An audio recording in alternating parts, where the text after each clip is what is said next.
umqeqeshi weCurling All Stars uJose Rivero uncome isihlabani seKaizer Chiefs uSamkelo Zwane ngemuva kokuba izakhe zihlule iMagesi FC kuCurling Black Label Cup. I-All Stars iguqisa iMagesi FC ngo-3-0 amagoli ashawe nguNaledi Hlongwane noSamkelo Zwane. Lo mdlalo ubudlalelwe eOrlando Stadium ngoMgqibelo ntambama. Lokhu kuwina okwesibili kulandelana uRivero enqoba iCurling Cup ngemuva kokuhola iqembu linqoba iStellenbosch FC ngesizini edlule.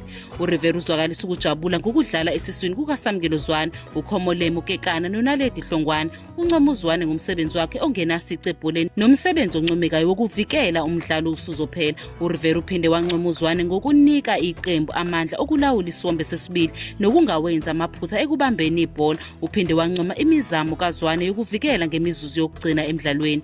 Sekukonke uRivero utosa phakathi kweqembu okukhona kuba uZwane, Kekana noHlongwane ngokuphatha isombe sesibili nangokuphatha ibhola nokuzungeza ibhola ngokusheshsha esombeni sokuqala.